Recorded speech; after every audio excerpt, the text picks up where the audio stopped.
Salam saudara-saudaraku yang terkasih di dalam Tuhan kita Yesus Kristus. Jadi senang rasanya bisa berjumpa kembali melalui channel ini. Dan harapan saya, bahkan harapan kita semua, bahwa kita bisa bertumbuh melalui setiap perenungan atau penyajian tentang firman Tuhan yang disampaikan melalui channel ini. Nah, saudara-saudaraku yang terkasih dalam Tuhan, kita hari ini akan membahas tentang perbuatan baik versus keselamatan ya. Sebagaimana tidak dapat kita sangkal bahwa sampai akhir ini masih banyak orang Kristen yang punya anggapan bahwa keselamatan itu dapat diterima dengan perbuatan baik atau dengan istilah kesalehan hidup. Dan ini yang diajarkan oleh sebagian orang Kristen, ya tidak semua, dan termasuk yang diajarkan oleh penganut Kristen progresif. Jadi kalau saudara-saudara menonton video yang ada di YouTube dan juga yang tersebar di Facebook, di sana sangat jelas seorang penganut Kristen progresif mengatakan bahwa bagaimana mungkin Allah yang kasih itu dia tega memasukkan seseorang ke dalam neraka atau menghukum seseorang yang telah berbuat baik. Nah, dengan demikian bahwa Allah seperti itu adalah Allah yang begitu jahat, adalah Allah yang begitu kejam, yang tega menghukum orang-orang yang telah berbuat baik atau hidup di dalam kesalehan. Nah, saudaraku, saya akan membawa kita untuk melihat bagian firman Tuhan untuk menanggapi akan pemahaman seperti itu, supaya tujuannya adalah supaya kita bisa lebih diperkuat lagi, lebih diyakinkan lagi bahwa sebenarnya perbuatan baik itu tidak pernah membawa kita kepada keselamatan. Nah, saya ajak kita untuk membuka firman Tuhan di dalam Filipi pasal 3 ayat 4-11. Kita akan melihat tentang pengalaman hidup Paulus yang dijelaskan bahwa dulu dia juga itu bangga sekali dengan kebenarannya atau perbuatan-perbuatan yang dia lakukan, dan dia berpikir bahwa semua itu dilakukan untuk Tuhan. Di dalam Filipi pasal 3 ayat 4-11 dikatakan begini: "Sekalipun aku juga ada alasan untuk mengandalkan hal-hal lahiriah, jika orang lain menyangka dapat mengandalkan hal-hal lahiriah, aku lebih lagi. Disunat pada hari ke-8 dari bangsa Israel dari suku Benyamin, orang Ibrani asli. Tentang pendirian terhadap hukum Taurat, aku orang Farisi. Tentang kegiatan, aku penganiaya jemaat. Dan tentang kebenaran dalam menaati hukum Taurat, aku tidak bercacat. Tetapi apa yang dahulu merupakan keuntungan bagiku, sekarang kuanggap kerugian karena Kristus. Malahan segala sesuatu kuanggap rugi karena pengenalan akan Kristus Yesus Tuhanku, lebih mulia daripada semuanya. Karena dialah aku telah melepaskan semuanya itu dan menganggapnya sampah, supaya aku memperoleh Kristus dan berada dalam Dia, bukan dengan kebenaranku sendiri karena menaati hukum Taurat, melainkan dengan kebenaran karena iman kepada Kristus, yaitu kebenaran yang Allah anugerahkan berdasarkan iman. Yang ku kehendaki ialah mengenal Dia dan kuasa kebangkitannya, serta persekutuan dalam penderitaannya, di mana aku menjadi serupa dengan Dia dalam kematiannya, supaya aku akhirnya beroleh kebangkitan dari antara orang mati." Jadi di dalam bagian firman Tuhan ini yang telah kita baca, di mana Paulus itu sedang mengajarkan kepada kita bahwa sesungguhnya perbuatan baik yang kita lakukan, mau sebaik apapun kita, itu tidak akan pernah menyelamatkan kita. Perbuatan baik sebaik apapun manusia, ya, baik itu menurut ukuran manusia, tetapi belum tentu menurut Allah itu baik, karena Allah punya standar tersendiri. Jadi di dalam ayat yang keempat sampai ayatnya yang keenam, di mana Paulus itu menceritakan keadaannya dulu. Karena pada waktu itu juga banyak orang ya yang menganggap bahwa perbuatan baik atau kebenaran kita yang kita bangun di atas kebenaran kita sendiri itu dapat menyelamatkan kita. Sehingga di dalam ayat yang keempat, Paulus berkata bahwa sekalipun aku juga ada alasan untuk mengandalkan hal-hal lahiriah. Ya, jadi Paulus itu dulunya dia bangga sekali dengan kebenaran yang telah dia lakukan. Bahkan dia berkata begini bahwa jika orang lain menyangka dapat mengandalkan hal-hal lahiriah, aku lebih lagi. Jadi kalau ada seseorang yang mengandalkan perbuatan baiknya, sesuatu yang lahiriah, Paulus berkata, saya lebih, ya. Saya lebih baik lagi. Kenapa? Karena Paulus pada waktu itu sebelum dia menjadi orang percaya, dia adalah orang yang taat terhadap Taurat, ya. Dia adalah orang yang taat terhadap keyahudiannya. Sehingga ketaatannya itu di dalam ayat yang kelima dia berkata bahwa saya ini disunat pada hari yang ke-8. Itu adalah bentuk ketaatan kepada Taurat. Jadi saya ini disunat pada hari yang ke-8. Kemudian dia berkata bahwa saya ini dari bangsa Israel. Dia bangga sekali bahwa dia itu dari bangsa pilihan. Kemudian dia berkata bahwa aku ini dari suku Benyamin, ya. Dia begitu bangganya. Kemudian berkata lagi bahwa aku ini orang Ibrani asli. Lalu dia berkata bahwa tentang pendirian terhadap hukum Taurat, aku orang Farisi. Orang Farisi itu adalah orang yang menjalankan Taurat itu sekecil apapun mereka teliti. Sehingga mereka taat melakukan hukum Taurat. Lalu dikatakan bahwa tentang kegiatan aku penganiaya jemaat, ya. Jadi dikatakan tentang pendirian terhadap hukum Taurat, saya ini orang Farisi. Siapa yang tidak mengenal orang Farisi pada waktu itu? Lalu dia berkata bahwa tentang kegiatan aku ini penganiaya jemaat. Lalu dikatakan bahwa dan tentang kebenaran dalam menaati hukum Taurat, aku tidak bercacat.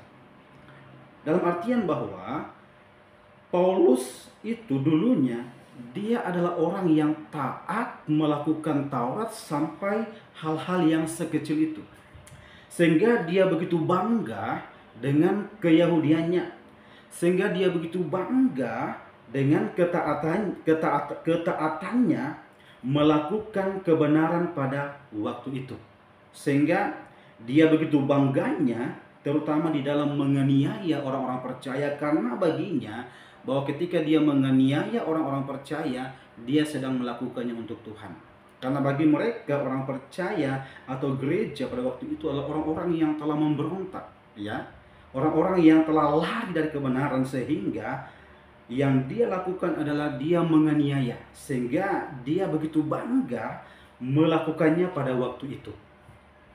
Jadi saudaraku, mau kurang apa Paulus ini?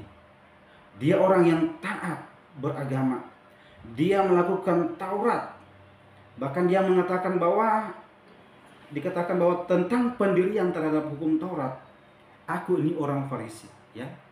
Jadi saudaraku, bahwa di dalam bagian ini Paulus sedang membawa kita kepada masa lalunya, karena di dalam konteksnya ini bahwa banyak orang yang bangga dengan perbuatan baiknya, dan mungkin juga ada yang mengajarkan tentang keselamatan plus perbuatan baik dan juga keselamatan plus sunat.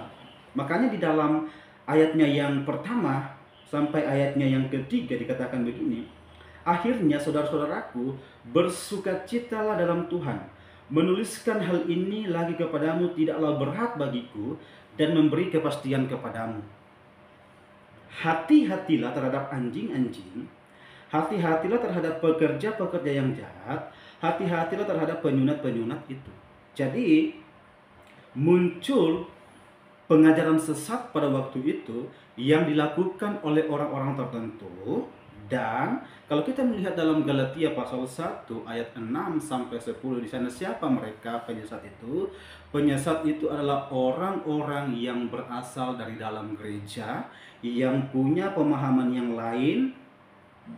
Mereka membangun pemahaman mereka terhadap Alkitab itu sesuai dengan filsafat mereka, sesuai dengan akal mereka. Kalau masuk akal mereka terima, kalau tidak mereka buang, dan juga sesuai dengan perasaan dan pengalaman hidup mereka. Sehingga Paulus berkata bahwa hati-hatilah terhadap mereka, karena mereka itu mengajarkan Injil lain, seolah-olah mereka mengajarkan Injil, padahal mereka sebenarnya tidak mengajarkan Injil, ya.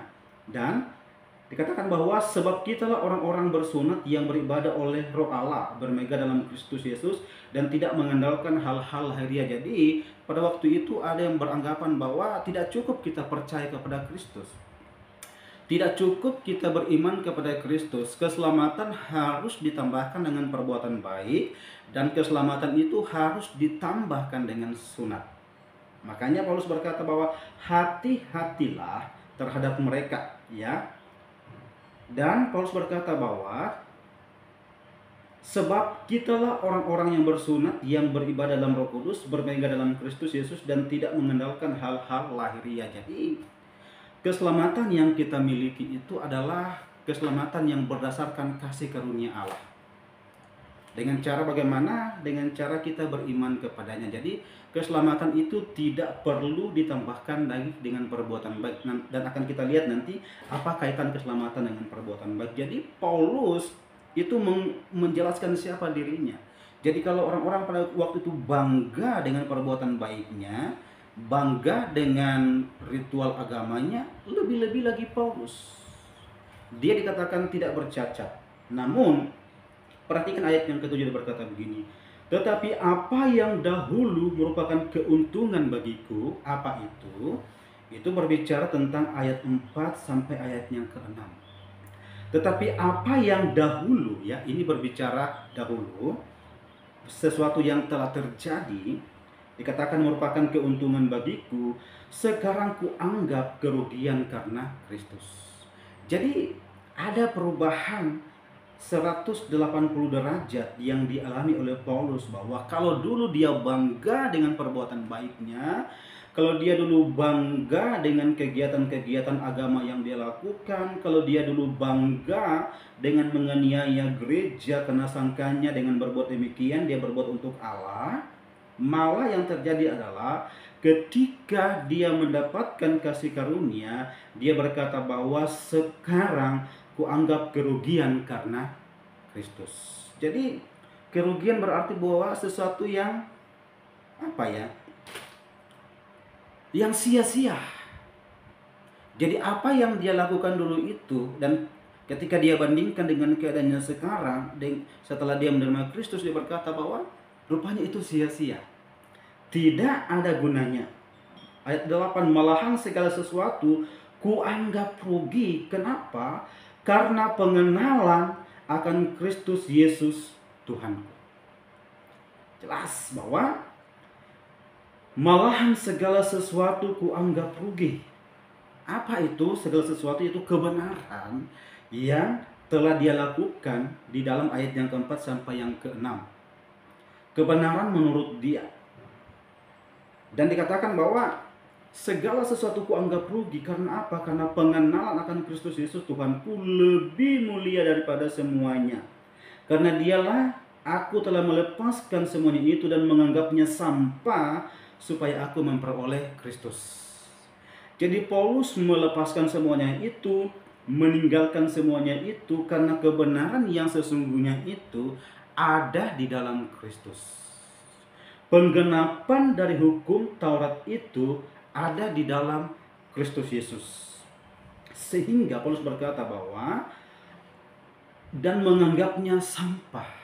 Jadi kebenaran yang telah dia lakukan sebelumnya, kebenaran yang dia lakukan di luar Kristus, dia anggap itu sampah.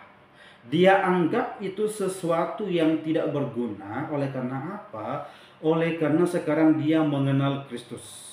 Dan dikatakan begini,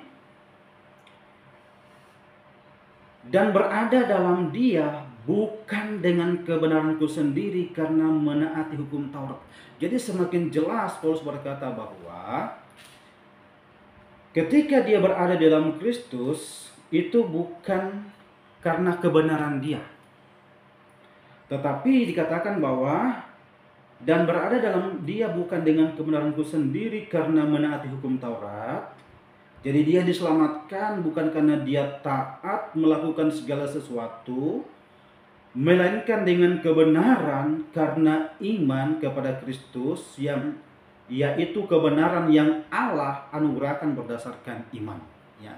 Jadi sangat jelas dalam ayat yang ke-9 Paulus berkata bahwa dan berada dalam Dia bukan dengan kebenaranku sendiri karena menaati hukum Taurat, melainkan dengan kebenaran karena iman kepada Kristus.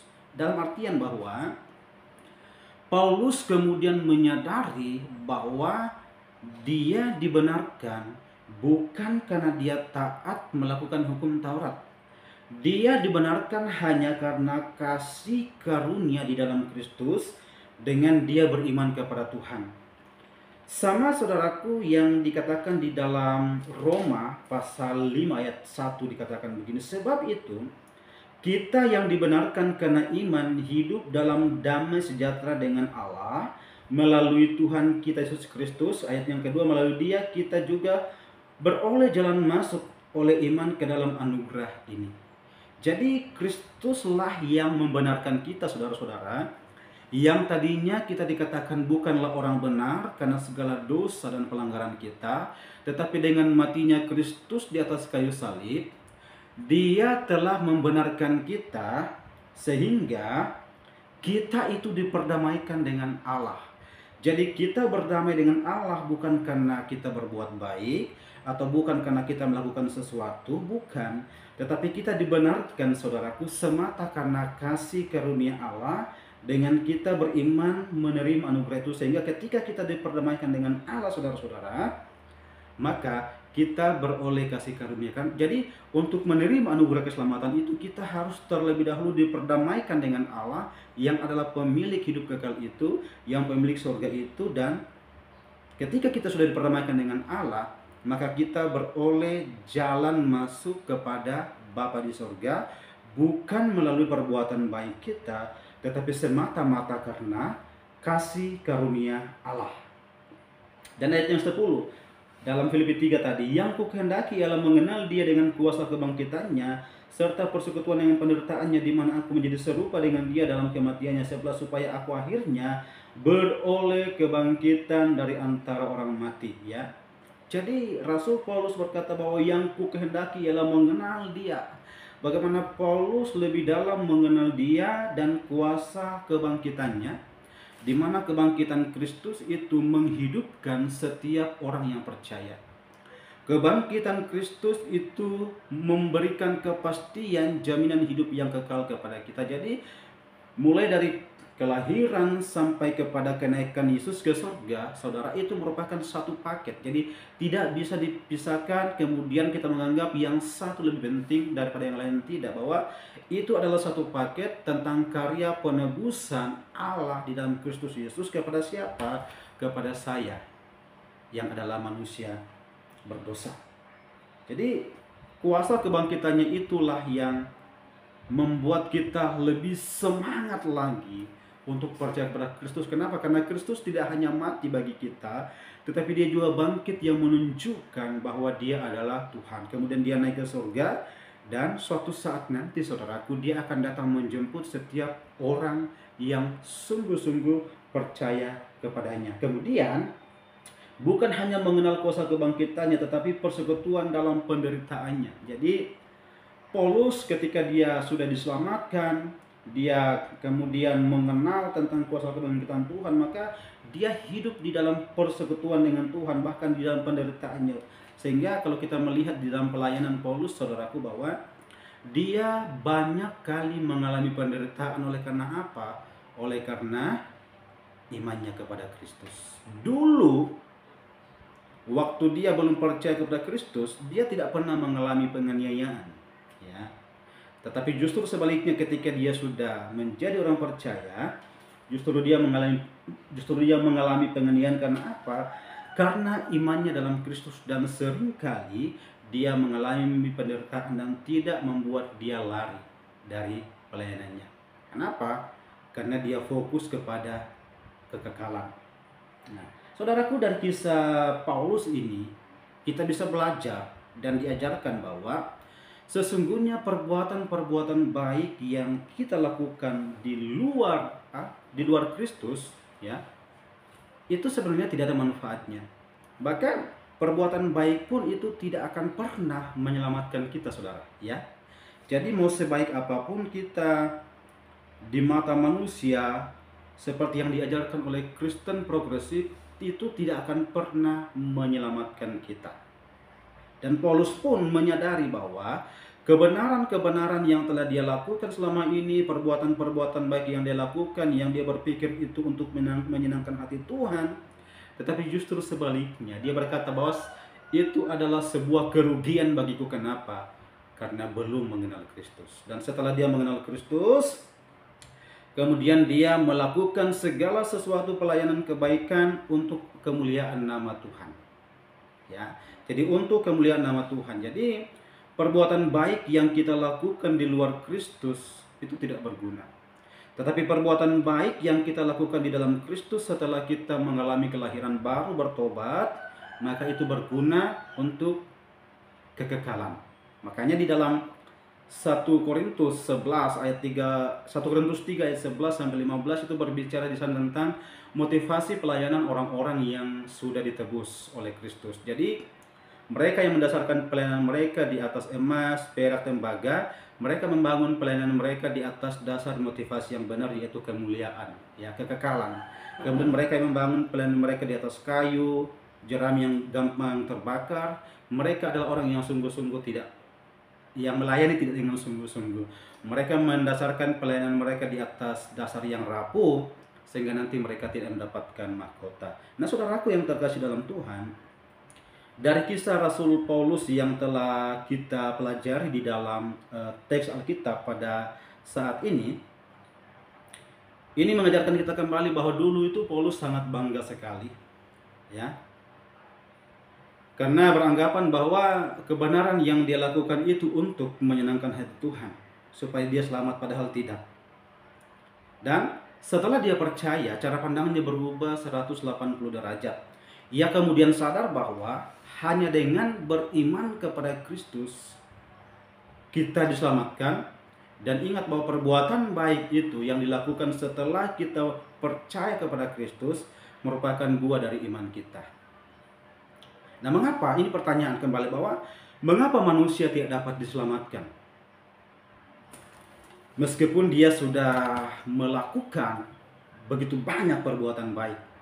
Nah, saudaraku, alasan yang paling utama adalah karena manusia berdosa. Di dalam Yesaya 64 ayat 6 dikatakan begini, "Demikianlah kami sekalian seperti seorang najis, dan segala kesalehan kami seperti kain haid. Kami sekalian menjadi layu seperti daun, dan lenyap oleh kejahatan kami seperti daun dilenyapkan oleh angin." Ini adalah Alkitab TB2. Jadi saudara kan terkasih dalam Tuhan, bahwa dikatakan demikianlah kami sekalian seperti orang najis, ya, orang yang sangat-sangat berdosa, dan dikatakan bahwa segala kesalehan kami seperti kain haid, seperti kain yang kotor.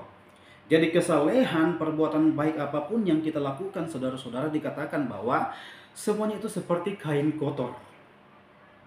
Dan kita ini dikatakan menjadi layu seperti daun, dan lenyap oleh kejahatan kami seperti daun dilenyapkan oleh angin.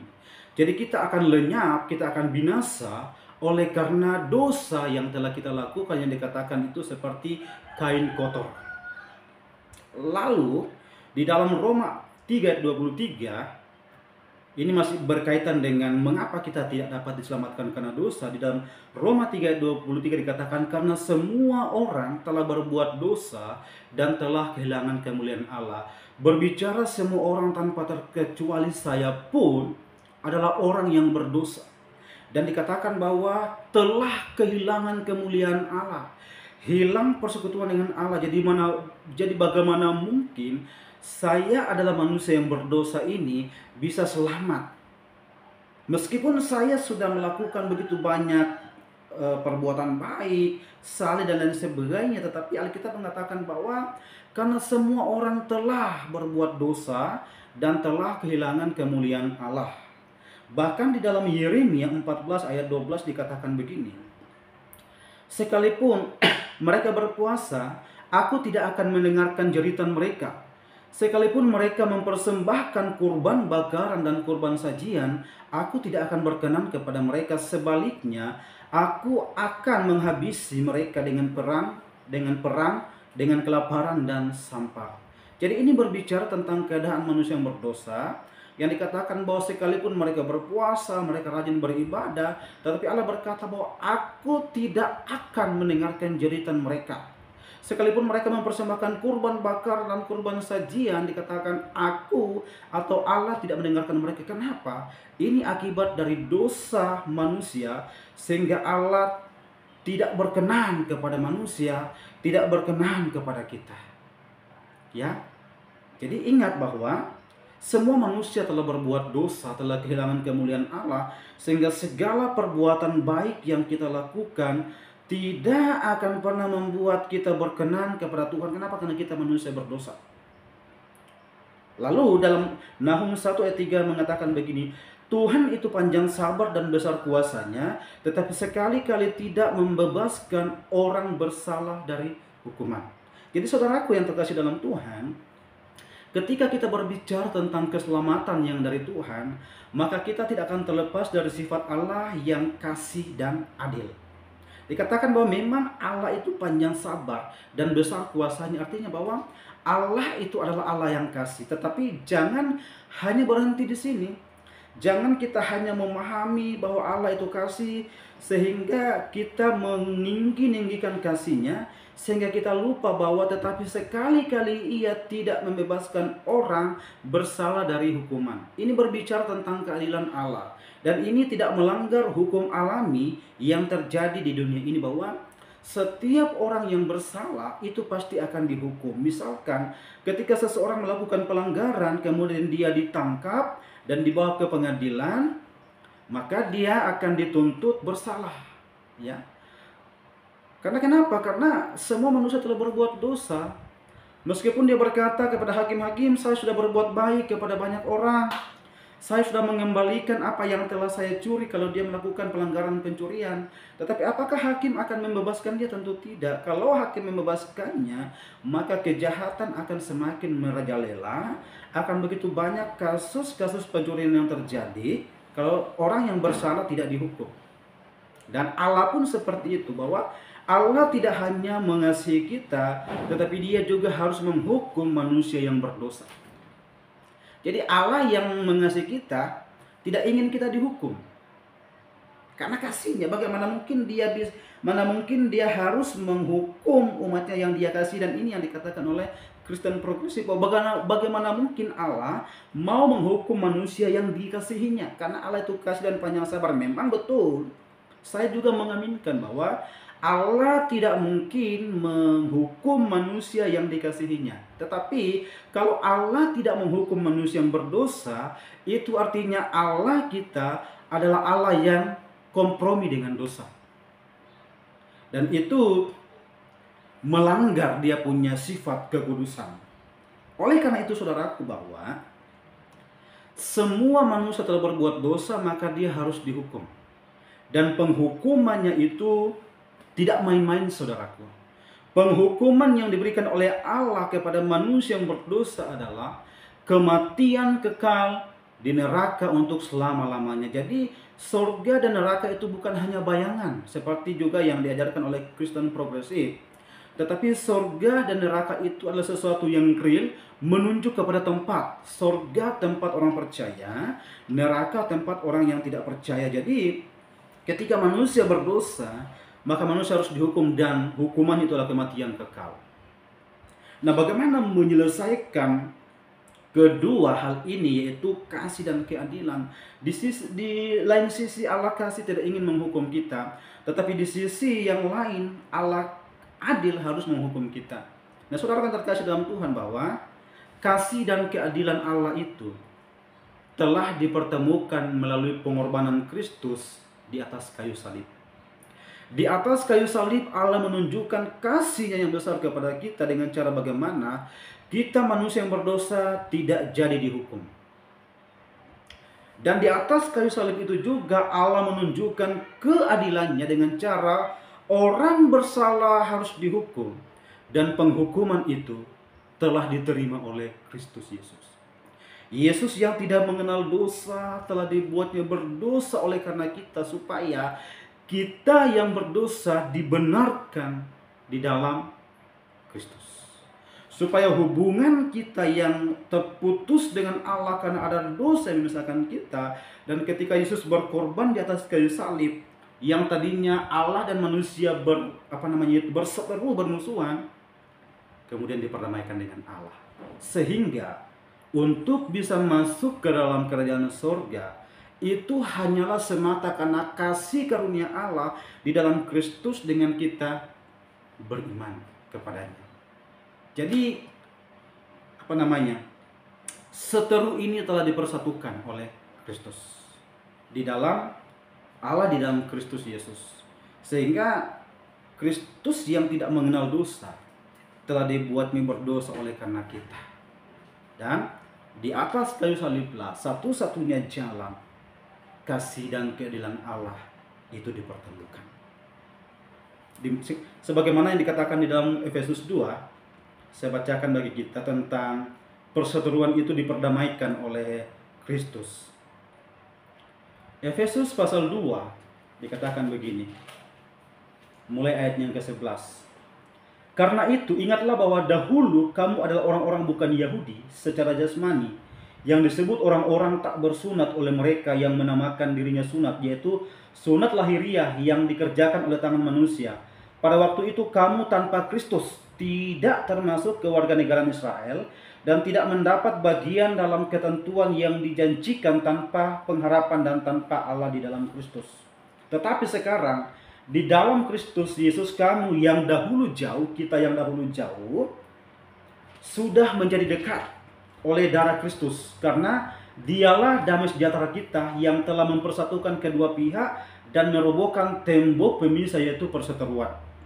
Sebab dengan kematiannya sebagai manusia, ia telah membatalkan hukum Taurat dengan segala perintah dan ketentuannya, untuk menciptakan keduanya menjadi satu manusia baru di dalam dirinya, dan dengan itu mengadakan damai sejahtera, dan untuk memperdamaikan keduanya di dalam satu tubuh dengan Allah melalui salib, dengan melenyapkan perseteruan pada salib itu. Jadi kematian Kristus di atas kayu salib itu mempersatukan kita dengan Allah. Sehingga dikatakan di dalam Roma 5 ayat 1 bahwa kasih karunia Allah itu memperdamaikan kita dengan Kristus. Kebenaran Kristus, kebenaran yang Kristus berikan kepada kita, membuat kita diperdamaikan dengan Allah. Jadi Yesus membenarkan kita bukan karena kita layak, tetapi melalui pengorbanannya, dan itu memiliki kekuatan hukum yang mengikat, bahwa Kristus membenarkan kita. Secara status hukum kita benar, kita adalah orang yang berdosa. Kemudian kita dibenarkan di hadapan Allah, kemudian kita disucikan dan dikuduskan. Jadi saudaraku, bahwa ketika kita percaya kepada Kristus, maka kita ini sebenarnya secara status adalah orang benar. Kemudian secara status kita adalah orang yang dikuduskan, atau orang yang disendirikan, dipisahkan dari dunia ini di dalam Kristus Yesus. Jadi dengan matinya Kristus di atas kayu salib, saudara-saudara, itu mendamaikan kita dengan Allah. Dan kasih Allah itu juga, saudaraku, kita bisa melihat di dalam Yohanes 3 ayat 16. Dikatakan begini, karena begitu besar kasih Allah, ya, ini berbicara kasih Allah. Karena begitu besar kasih Allah akan dunia ini, sehingga ia telah mengaruniakan anaknya yang tunggal, supaya setiap orang yang percaya kepadanya tidak binasa, melainkan beroleh hidup yang kekal. Jadi kasih Allah yang besar itu adalah Dia telah mengutus Kristus untuk menjadi pendamaian atas dosa-dosa kita. Sehingga saudaraku, kalau kita melihat di dalam Efesus 2 ayat 8 sampai 9, dikatakan begini, Sebab karena anugerah kamu diselamatkan oleh iman, itu bukan hasil usahamu, tetapi pemberian Allah. Itu bukan hasil pekerjaanmu, supaya tidak ada orang yang memegahkan diri. Jadi sangat jelas saudaraku bahwa bukan karena perbuatan baik kita diselamatkan, tetapi kita diselamatkan semata-mata karena kasih karunia Tuhan. Kenapa? Karena kalau dengan perbuatan baik kita diselamatkan, kita akan menjadi orang yang sombong. Oh iya, saya akan selamat karena perbuatan baik kita. Jadi kita akan menyombongkan diri, jadi seolah-olah kita tuh layak masuk surga karena kita dilihat sebagai orang yang baik. Bukan. Alkitab dengan jelas berkata, Tuhan berkata kepada kita bahwa kamu diselamatkan semata-mata karena kasih karunia Allah di dalam Kristus Yesus. Dikatakan bahwa itu bukan hasil usahamu, tetapi pemberian Allah. Jangan ada orang yang sombong. Jangan ada orang yang memegahkan diri. Lalu pertanyaan selanjutnya saudaraku, bagaimana caranya supaya kita selamat? Ingat, keselamatan itu karena anugerah. Kemudian yang kita lakukan adalah percaya sungguh-sungguh kepada Kristus untuk beriman. Percaya artinya kita berbalik. Ada istilah perpalingan. Kita berbalik dari cara hidup kita yang lama menuju kepada Kristus. Kita berbalik arah 180 derajat. Ada perubahan yang yang radikal terjadi dalam kehidupan kita.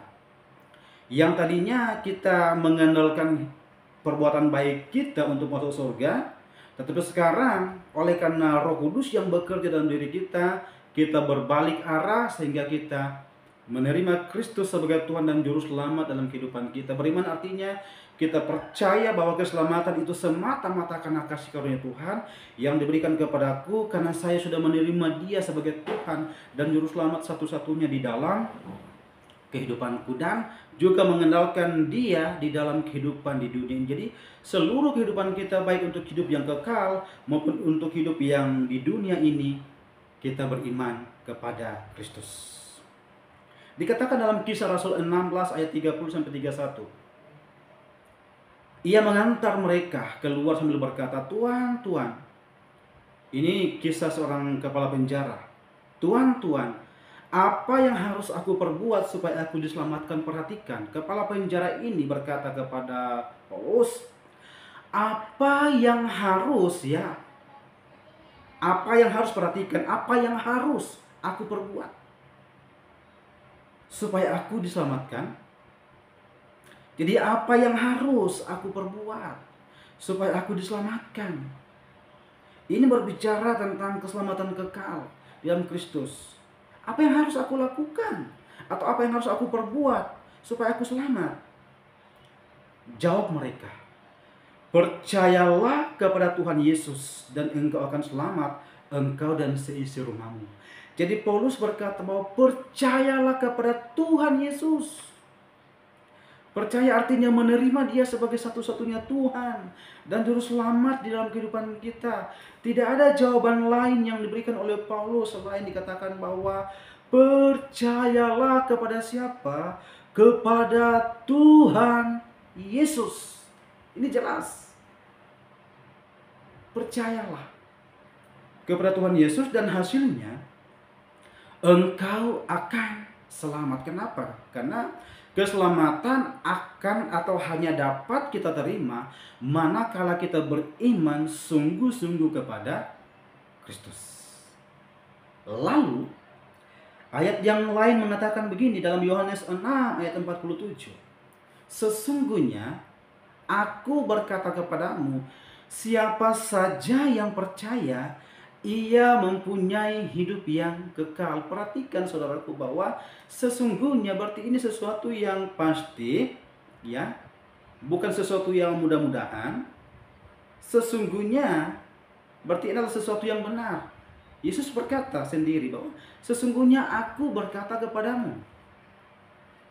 Siapa saja yang percaya tanpa terkecuali, siapapun dia yang percaya, yang beriman sungguh-sungguh kepada Kristus, menjadikan dia satu-satunya Tuhan dan Juru Selamat, dikatakan bahwa ia mempunyai hidup yang kekal.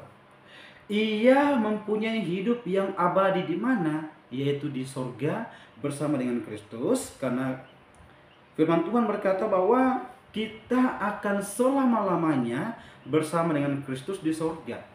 1 Tesalonika 4 ayat 17, kita akan selama-lamanya bersama dengan Tuhan. Kemudian Yohanes 3 ayat 16 ayat 15 mulai dikatakan begini, supaya setiap orang yang percaya kepadanya beroleh hidup yang kekal. Setiap orang yang percaya kepadanya ada hasilnya, itu beroleh hidup yang kekal. Dan juga di dalam ayat yang ke-16 dikatakan bahwa supaya setiap orang yang percaya kepadanya tidak binasa, melainkan beroleh hidup yang kekal. Ayat yang ke-18, siapa percaya kepadanya, perhatikan, siapa percaya kepadanya, ia tidak akan dihukum. Ia tidak akan mengalami kematian kekal, tetapi siapa yang tidak percaya, ia telah berada di bawah hukuman, sebab ia tidak percaya dalam nama Anak Tunggal Allah. Dan juga Roma 1 ayat 16, sebab aku tidak malu terhadap Injil, karena Injil adalah kekuatan Allah yang menyelamatkan setiap orang yang percaya. Ingat bahwa keselamatan itu terjadi bagi setiap orang yang percaya tanpa terkecuali. Siapapun dia yang percaya pasti selamat, ya. Karena Yesus berkata bahwa akulah jalan dan kebenaran dan hidup. Tidak ada seorang pun yang bisa masuk surga sampai kepada Bapa kalau tidak melalui aku. Nah, dengan demikian saudara-saudara yang terkasih, bahwa keselamatan yang kita miliki di dalam Kristus Yesus itu tidak akan hilang. Dikatakan dalam Yohanes 10 ayat 28, aku memberikan hidup yang kekal kepada mereka, dan mereka pasti tidak akan binasa sampai selama-lamanya, dan seorang pun tidak akan merebut mereka dari tanganku. Di sana ada kata pasti bahwa Yesus sendiri yang memberikan hidup yang kekal kepada kita, karena di dalam Dia ada kebenaran, karena memang Dia ada kebenaran itu. Kristus adalah kebenaran, dan kebenaran itu memberikan kita kepastian hidup yang kekal. Dikatakan bahwa mereka pasti tidak akan binasa sampai kapan? Sampai selama-lamanya. Jadi orang yang telah percaya kepada Kristus, mereka tidak akan mengalami kebinasaan di neraka yang kekal, tetapi dikatakan mereka akan hidup sampai selama-lamanya, dan seorang pun tidak akan merebut mereka dari tanganku. Iblis, sakit penyakit sekalipun tidak akan merebut kita dari keselamatan itu. Dan dikatakan ayat yang ke-29 dari Yohanes 10, Bapakku yang memberikan mereka kepada aku lebih besar daripada siapapun, dan seorang pun tidak dapat merebut mereka dari tangan Bapa.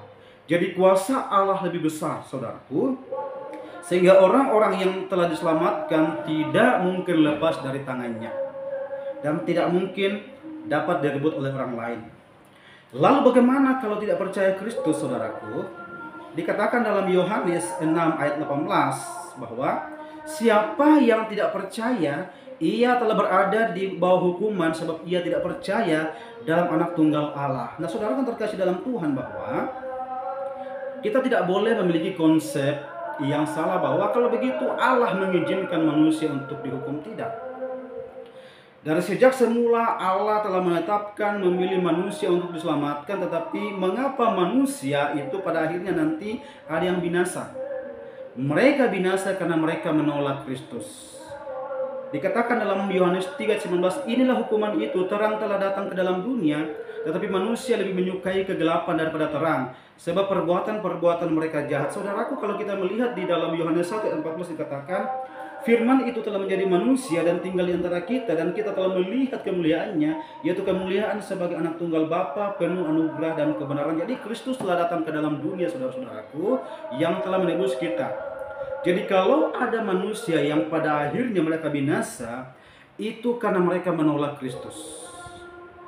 Dan Allah tidak pernah menciptakan neraka untuk manusia. Neraka diciptakan untuk iblis dan para malaikat-malaikat yang jatuh, karena akhir hidup mereka sudah nyata, yaitu pada kematian kekal.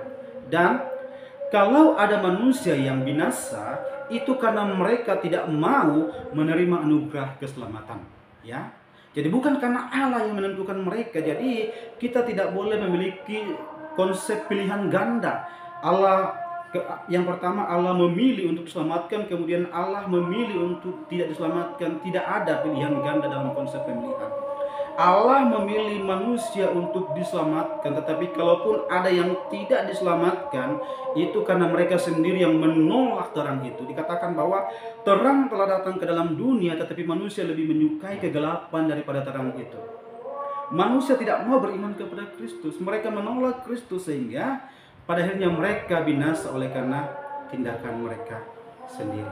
Jadi saudara-saudara terkasih dalam Tuhan, ingatlah bahwa perbuatan baik tidak akan pernah menyelamatkan kita. Sebaik apapun kita, saudaraku, kita ini adalah manusia yang di hadapan Allah seperti kain haid. Kain yang begitu jorok, kain yang begitu kotor, yang seharusnya dibinasakan. Tetapi ingat, karena kasih karunia Allah, saudara-saudaraku, kita dapat diselamatkan. Manusia bisa diselamatkan bukan karena perbuatan baik, tetapi semata-mata karena kasih karunia. Tetapi ingat bahwa perbuatan baik yang telah kita lakukan setelah kita percaya, kita lihat di dalam Efesus 2 ayat 10 dikatakan begini. Efesus 2 ayat 10. Karena kita ini buatan Allah, diciptakan dalam Kristus Yesus untuk melakukan pekerjaan baik yang dipersiapkan Allah sebelumnya Ia mau supaya hidup di dalamnya. Jadi saudaraku kasih dalam Tuhan, bahwa ketika kita sudah menerima anugerah keselamatan, maka Allah mau kita melakukan segala pekerjaan baik. Tujuannya apa? Untuk mempermuliakan nama Tuhan. Dan juga sebagai respon dari kita telah menerima anugerah keselamatan. Jadi kalau ada orang Kristen yang berkata bahwa dia sudah menerima anugerah keselamatan, tetapi dia masih hidup di dalam dosa, masih hidup dalam kemarahan, masih hidup dalam kemabukan dan lain sebagainya, tidak suka beribadah, maka iman yang seperti ini adalah iman yang patut dipertanyakan. Kenapa? Karena orang yang telah menerima kasih karunia itu dikatakan bahwa dia hidup di dalam kebenaran Allah. Tujuannya apa? Untuk menyukakan hati Tuhan, menyenangkan hati Tuhan. Karena kenapa? Karena kita dibenarkan itu karena kasih karunia. Jadi segala yang kita lakukan setelah kita menerima Kristus sebagai persembahan kita bagi Tuhan. Jadi keselamatan bukan karena perbuatan baik, tetapi perbuatan baik merupakan buah dari iman kita. Dan saudaraku, perbuatan baik yang kita lakukan setelah kita menerima kasih karunia, suatu kelak nanti akan diberikan penghargaan oleh Tuhan, yaitu kita akan mendapatkan mahkota kekal di Bema, yaitu pengadilan Kristus bagi orang-orang percaya. Jadi saudaraku yang kasih dalam Tuhan, demikianlah firman Tuhan yang saya seringkan hari ini. Semoga ini memberikan kekuatan, semakin memantapkan pemahaman kita bahwa keselamatan bukan karena perbuatan baik, tetapi semata-mata karena kasih karunia Tuhan. Amin. Tuhan memberkati kita.